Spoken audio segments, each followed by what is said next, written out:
ayun guys, what's up sa inyo, no? Kung makikita nyo, iba yung cockpit natin ngayon, iba yung motor na gamit natin. So ito guys, nag-ano kasi tayo, nag-rent tayo ng sports bike. Ayan, nag-rent tayo ng CBR 650R. So ito yung sports version ng CB natin, CB 650. Kaya tayo nag-rent guys kasi gusto ko lang matry mag-sports. Kasi nagbabalak din ako. Woo, ang init. Grabe, wait lang. Nagbabalak din kasi akong kumuha din ng sports bike. So sabi ko, tatry ko muna mag-rent. Ayan, shoutout nga pala kina Jacatero. Ayan, i-display ko na lang dito sa screen. Ayan, dyan ako nag-rent. Kung kailangan nyo din mag-rent ng mga big bikes, dyan marami silang selection. Dito lang sila sa may Kainta. So yun guys, tawag dito, grabe ang init, natitigilan talaga ako. Yun na lang siguro tawag ko sa inyo, mga kainit. Grabe ang init kasi. Hindi kasi diba ang channel natin Tempi Media, paano ba, explain ko ba sa inyo? Ano kasi tawag dito, dati kasi nung high school ako, ang tawag sa akin nung mga tropa ko is Tempi. Really, kasi siya parang shortcut sa apelyido ko. So para siyang temperature kasi. So temperature parang ngayon, di ba, mainit, malamig. Init na lang, so makakainit na lang tawag ko sa inyo. Yeah, first impression ko dito sa CB650R, masakit sa likod, malala. Parang di ko kakayanin guys, parang mas okay sa akin yung CB pa rin. Pero at least na-try natin, di ba? Kaysa naman bumili tayo ng sports bike natin tapos pag-isihan natin sa dulo. So ayun, pauwi tayo muna kasi mamaya na tayo mag-ride kasi tawag dito, mainit. Tsaka pag traffic, masakit sa kamay.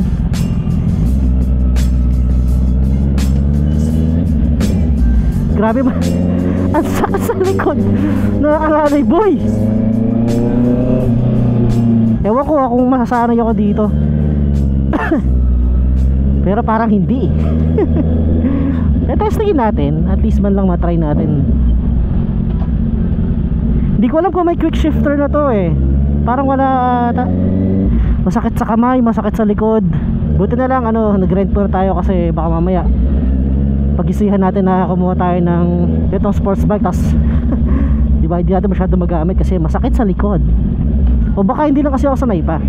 Anyway, update ko kayo mamaya guys. Okay guys, nandito na tayo sa C5, approaching C5. Buti na lang hindi masyado traffic ngayon. Grabe, sakit sa likod. Maganda sana siya, pogi kaso kasi yun nga, sakit sa likod. Ay, Diyos ka Lord. Wala pa pala siyang quick shifter guys.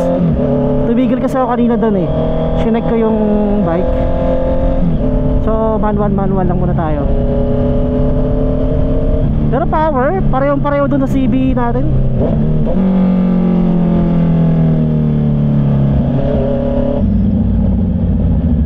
Pwede ba dito? Dito tayo.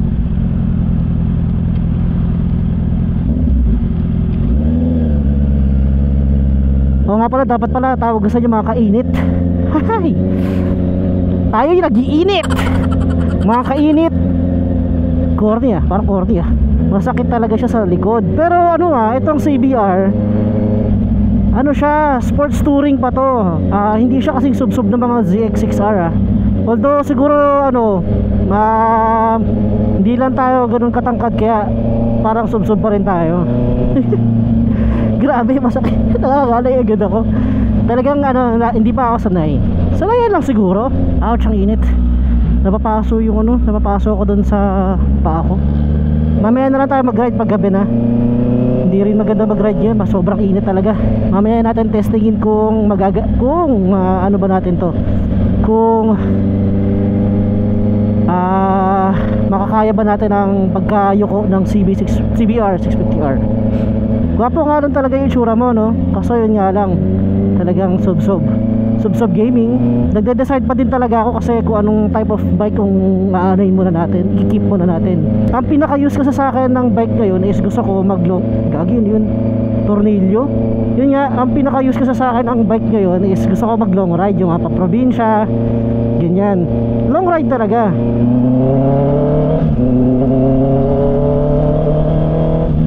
Sa akin lang naman, yun nga, sabi ko, ang unang bike ko talaga is yung CB650R, yung naked version ito. Kasi nga, gusto ko yung mga long ride, ganyan. Pero kasi, yung mga nakarang araw, nakikita ko yung, ito nga, nakikita ko tong bike ito, akong pogi kasi. So, syempre, gusto ko lang i-try, di ba? Eh, kaso, mukhang hindi uubra sa akin to sa long ride. Sakit sa likod. Dapa talaga ako kasi medyo short nga ako eh. Okay, andito na tayo sa Paanonas. Mukhang mag-CB lang tayo. Mukhang hindi natin kakayanin to. Maganda sana kung city lang, pwede to. Pero kung long ride, mukhang hindi uubra sa akin to, boy. Masakit sa likod. Maganda sana siya talaga guys, kaso masakit lang talaga sa likod.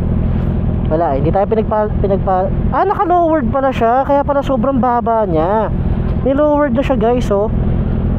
Ayun, oh. So ito, yung pinaka sa clip-ons niya nakaangat yung shocks. Naka-lowered na pala to, kaya pala parang comfortable parang mas mababa sa CB ko.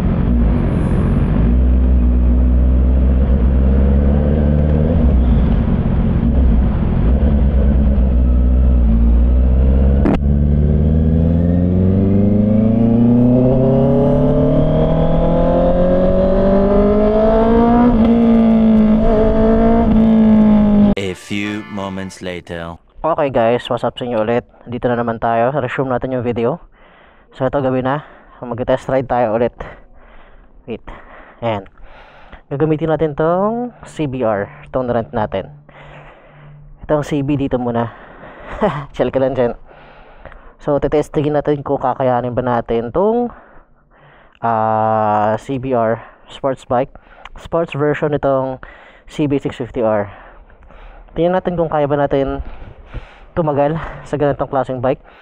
Kasi yun nga, ang ano talaga natin is gusto natin mag long ride, yun nga, out of town, ganyan. Titingnan natin kung kaya natin mag out of town long ride gamit ang isang klaseng sports bike. So yun, labas muna tayo, warm up natin. Time check, magaga pa naman 10 o'clock. So medyo wala naman ng traffic siguro. Alright, let's go. Alright, kinto yung posisyon natin. Sub Gaming talaga. Wait lang, adjust lang natin itong 360 natin. Comfortable sa bike na to kasi naka-lowered siya.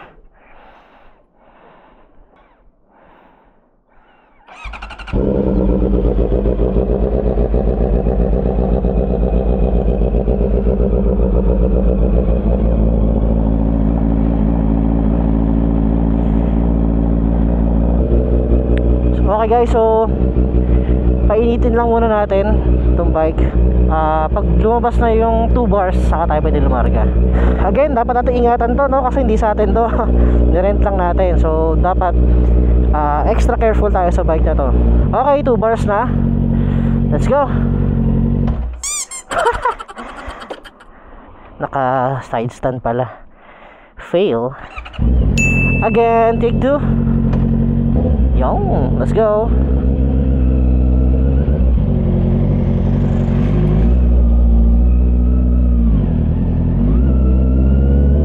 Tama, sanay din ako sa nakayuko. So far okay naman siya. Kanina nung pagka pick up ko nitong bike, wala pang 5 minutes nakangalay na agad ako eh. Ngayon medyo bearable naman. Pogi kasi talaga pag naka sports bike eh.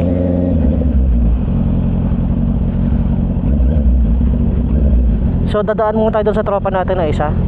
Wala, papakita lang natin tong bike natin. Well, technically hindi naman natin to bike, hiniram lang natin. So again guys, kaya pala ako nag-rent nitong CBR kasi nga bala kong kumuha nitong specific bike na to. Well, unang desisyon ko sana, or unang minamata ko sana is yung e-clutch. Pero kasi parang okay naman yung kahit standard lang. Actually mas nag-e-enjoy nga ako eh. Downside lang talaga is pag na traffic ka, lamang talaga yung e-clutch. Pero kasi itong bike kasi hindi ko naman siya pinande-daily. Baga weekend lang siya, for leisure lang. Ha, ang pogi talaga. Parang pag naka-sports bike ka, yung wait lang, titigilan ako. Yung nga, pag naka-sports bike ka, iba talaga eh, iba yung experience eh. Pogi.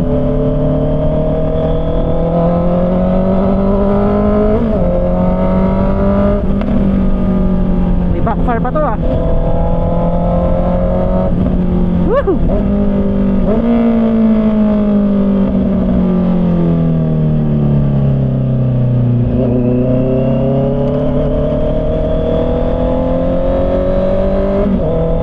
Wala lang siyang quick shifter guys, no? Yung CB kasi meron ng quick shifter eh. Kaya medyo madali-daling umarangkada. Pero okay naman, sanayan lang.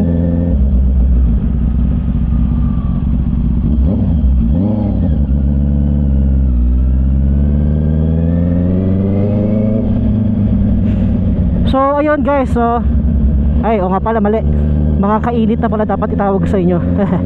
So yun mga kainit, kung kayo nagde-decide din kung anong type of bike yung kukunin nyo, kung sports ba or naked, kung cruiser ba, kung cruiser man yan, or ano ba yung mga ano ba yung mga ibang klaseng bike. Hindi ko kasi masyado kabisado pa yung mga terminology, mga adventure, touring, ganyan. Ang mga kasagot lang kasi talaga dyan is ikaw. Una sa lahat kung saan mo gagamitin yung motor. Kung pang dedili mo ba, kung pang long ride, kung pang tambay-tambay mo lang, diba? Pero ano naman sa ikaw talaga makakasagot. Kasi kunwari gusto mo mag long ride, pero ang tipo talaga ng puso mo sports bike, mag sports bike ka. Kahit masakit sa likod, tsagain mo. Kasi yun yung gusto mo alam namang tawag dito, nag-ride ka pero parang unhappy ka kasi nga di mo gusto yung klase ng motor na ginagamit mo. Meron talaga mga ideal type of bike sa certain type of ride, no? Pero yun nga, ikaw pa rin makakapag-decide yan kung anong gusto mong gamitin. Kung ano mo talaga, kung tinitibok talaga ng puso mo sports bike, edi mag sports bike ka. Tapos pang long ride mo, kung sumakit yung likod mo, edi pahinga ka, mayat maya mag break time ka, di ba? Ganoon lang naman kasimple yun. Actually ito, yun din yung parang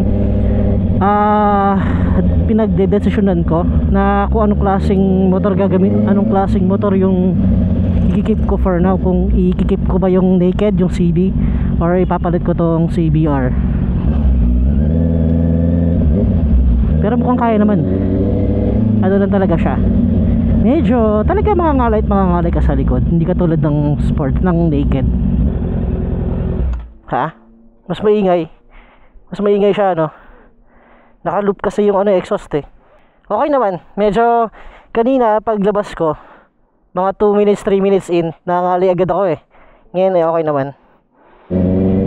So yun guys, mag-iikot-ikot lang talaga tayo sa within the city lang.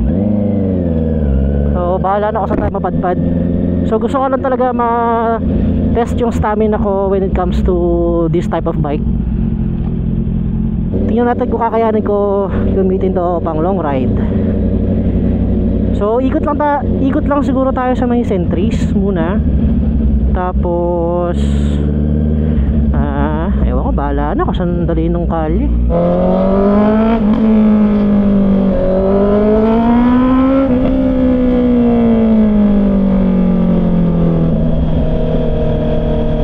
When it comes to power delivery, pareho lang talaga siya ng CB650R natin. Wala pinagkaiba. Para sa akin ewan ko, sinasabi daw nila kasi iba yung tuning ng mga sports bike kaya sa mga naked. Pero para sa akin parang pareho lang naman.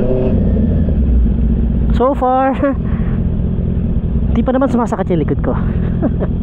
Mga 2 minutes in. Kanina talaga pagkakuha ng bike,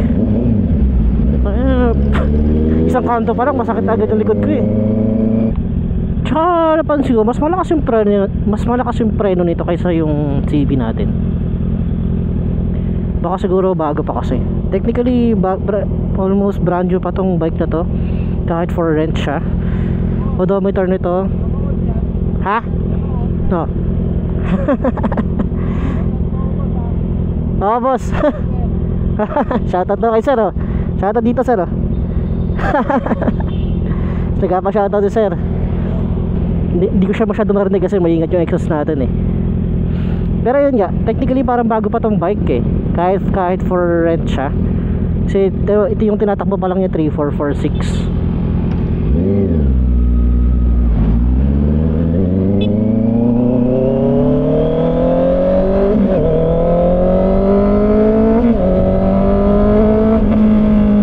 So dito tayo ngayon sa may Pa-East Ave. Tatambal lang tayo saglit sa may Centris, picture and then tingnan natin kung saan tayo pwede gumala. Iba talaga kasi yung tintig na naka sports bike guys. Ay, makakainit. So talagang syagaan lang talaga kung anong trip mo. Yun nga sabi ko, kung trip mo talaga mag sports bike, eh talagang sanayin mo yung sarili mo sa riding position. Ayan. Pero itong CBR kasi, itong CBR 650, yun nga, kagaya ng sinabi ko kanina, hindi siya kasing sub-sub ng mga ZX6R, mga super sports. Kasi ito, ang category talaga niya, ewan ko kung tama yung term, category ba, pero ano siya, sports touring. Ayan. Hindi siya kasing sub-sub ng mga ZX6R. Ayan.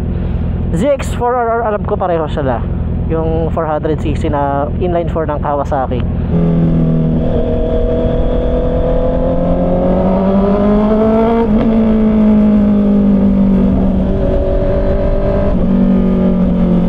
Okay, dito tayo sa Centris. Ganun lang siya kabilis.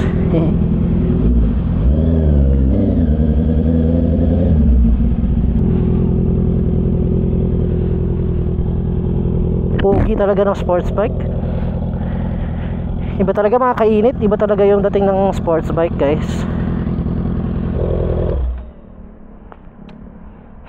Picture lang tayo. Although pogi naman din yung naked.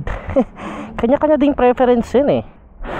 Iba rin yung charm ng naked bike, iba din ang charm ng sports bike. Damn, nag-record pa ako. Mamaya daldal ako ng daldal dito. Hindi pa lang nag-record. Iba oh, talagang iba yung dating ng sports bike din. Doon tayo sa loob, medyo nahihiya ako eh. Pwede pa dito sa may Lawson? Di pa ako nakapunta rito eh. Temporary closed. Hindi ko sure kung pwede dito.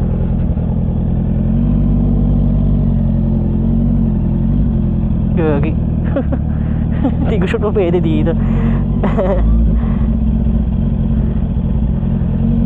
Dito maganda mag-picture. Wait lang.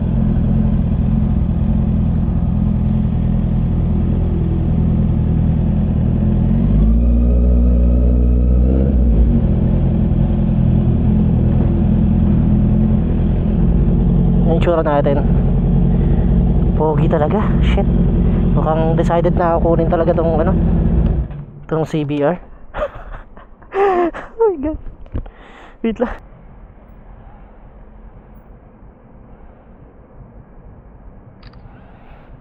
Grabe yung pogi talaga guys. Iba talaga yung dating ng sports bike. My gosh.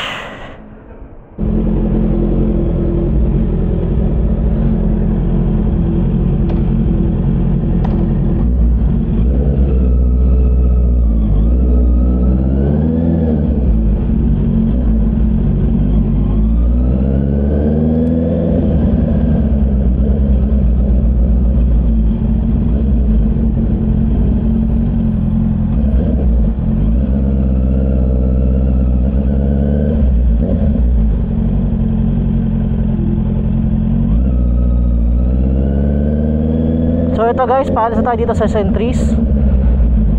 Hindi ko alam kung saan tayo pupunta actually. Mag-ano tayo siguro Q-Ave. I don't know, siguro basta Q-Ave muna tayo. Bahala na.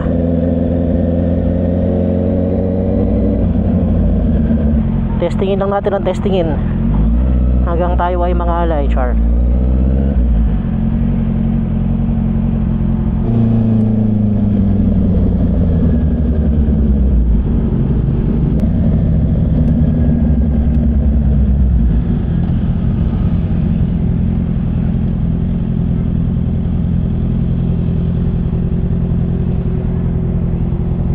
tangkay, medyo nakakaramdam na ako ng konting alay although kasi yung posisyon ko kasi dito sa CBR pala, medyo yung bandang crotch area nakadikit na sa tank kasi nga sub nga ako ngayon dapat kasi medyo naka-atras ka konti sa dapat yung medyo dito sa area ng private part mo hindi masyado tumidikit dito sa tank ngayon sa CB pwede kong gawin yun kasi nga upright ako dun medyo na-atras ko siya. Ngayon dito pag umatras ako mas lalo ako sumusub mas lalo nakakangalay.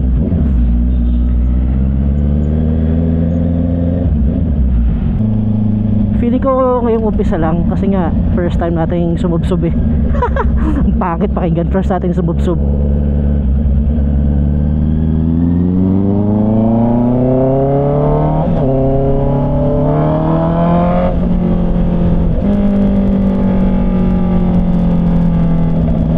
Dito tayo ngayon sa Espanya Boulevard. Wala lang, di ko alam bakit na tayo dito.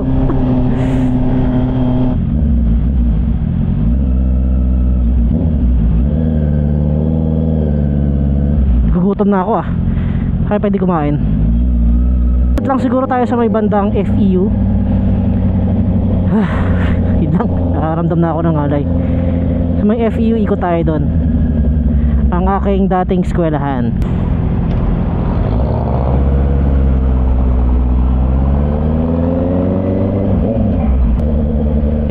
FEU, hasal tayo saglit dito.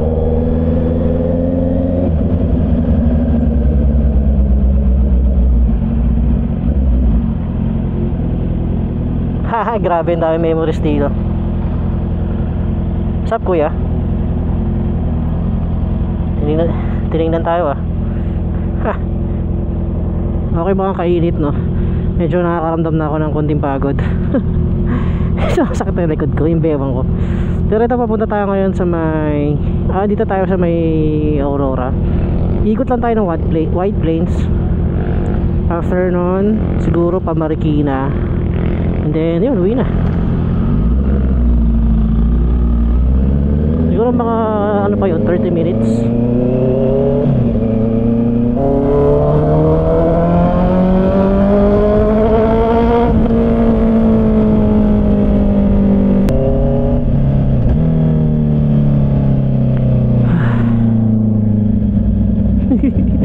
Ako'y nangangalay na.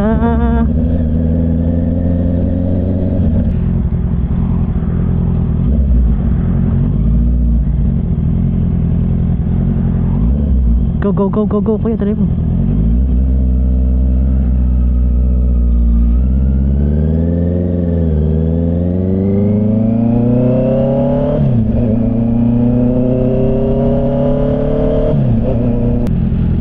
So ayun, nandito tayo ngayon sa White Plains. No parking. Wait lang, break time.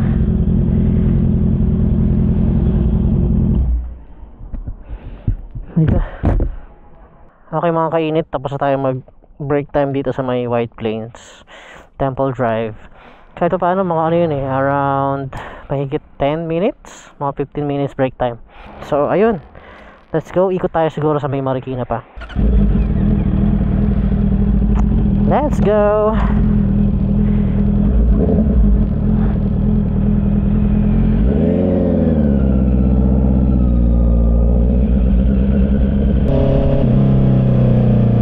Alam ko may humps dito bubulagayin ka no. Pagpabilis ka tapos di mo nakita yan, tilapon. Sarap pagmotor, walang ka-traffic. Sakit na talaga ng ano ko ng jog balls ko. Ako hindi yata talaga yan pwede pang long ride. Ride na tayo dito pa Marikina. Wala, kakayanin natin to, hindi pwedeng subuko. Ginusto natin to Natawa ko sa sarili ko. Ang sakit na ng leg ko, sakit na ng likod ko. Yung upper back ngalay na siya. Tapos yung lower back, sports bike pa more. Yung mga ganito makakainit, yung mga gantong daan, ganitong metal, triple ingat dapat kayo dito sa mga ganito, kasi lalo na pagbasa, pag bigla kayo pumreno dyan, sigurado babalentang kayo dyan. Kahit naka ABS yung motor mo, well, may tulong siguro ABS, pero delikado yan, madulas yan yung mga ganong metal na yung platform na dadaanan mo. Acacia Escalades, meron akong ginawang condo dati dyan eh, design and build, interior renovation. Shout out sa mga natin dyan, mga patrol kahit buhay. Thank you kuya.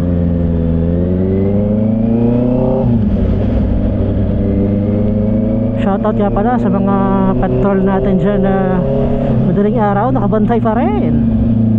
Nakabantay ba sila o nagkakwentuhan lang? Char.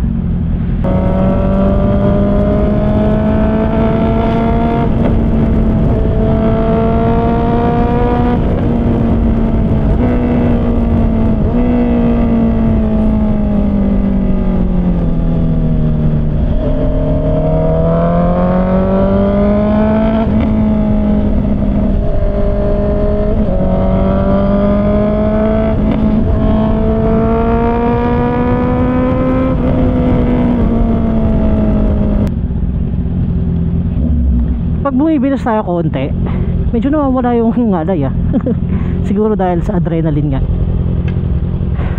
The next day.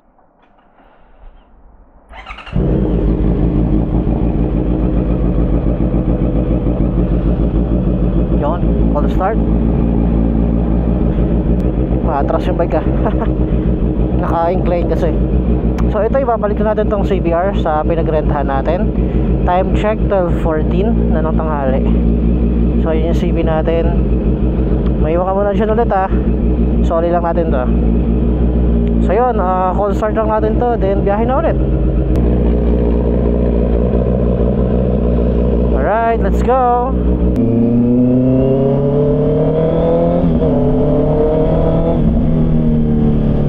So ayun guys, ay mali, nakakalimutan ko yung tawag ko sa inyo So ayan mga kainit, welcome back. So ibabalik natin tong hiniram nating CBR. Let's go. Sana hindi na masyado ma-traffic. Kanina kasi tinignan ko yung maps, grabe yung traffic. Talagang malala. Turn right onto Nones, then turn left onto Chico.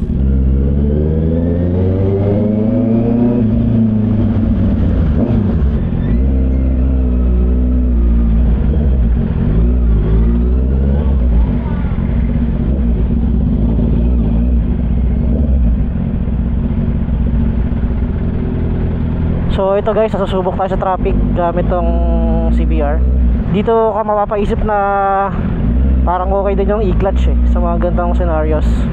Syempre wala ka ng mga timpla-timpla ng clutch. Turn left onto Malave.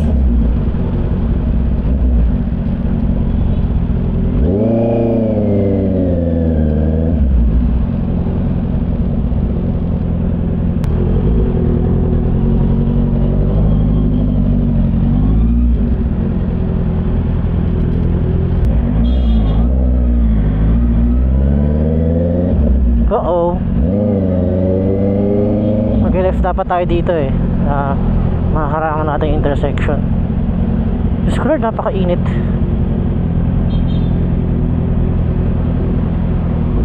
U-turn na lang tayo.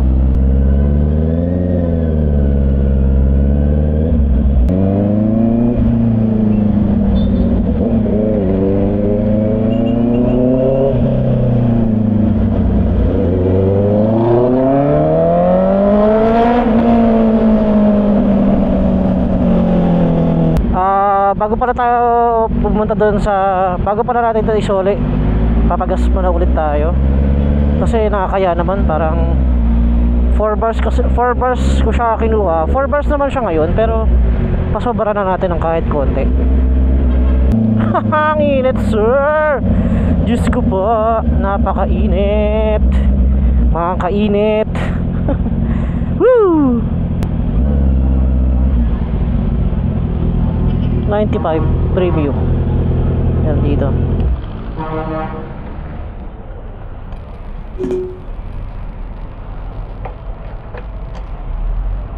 Sige, thank you, idol. Nakita ko rin ito. Kasi hindi kaya ng budget. Kaya yan, kaya mo yan. Nagbebenta kasi si kuya ko ng ganyan sa mall. Sa isang mall. Diyan sa ano?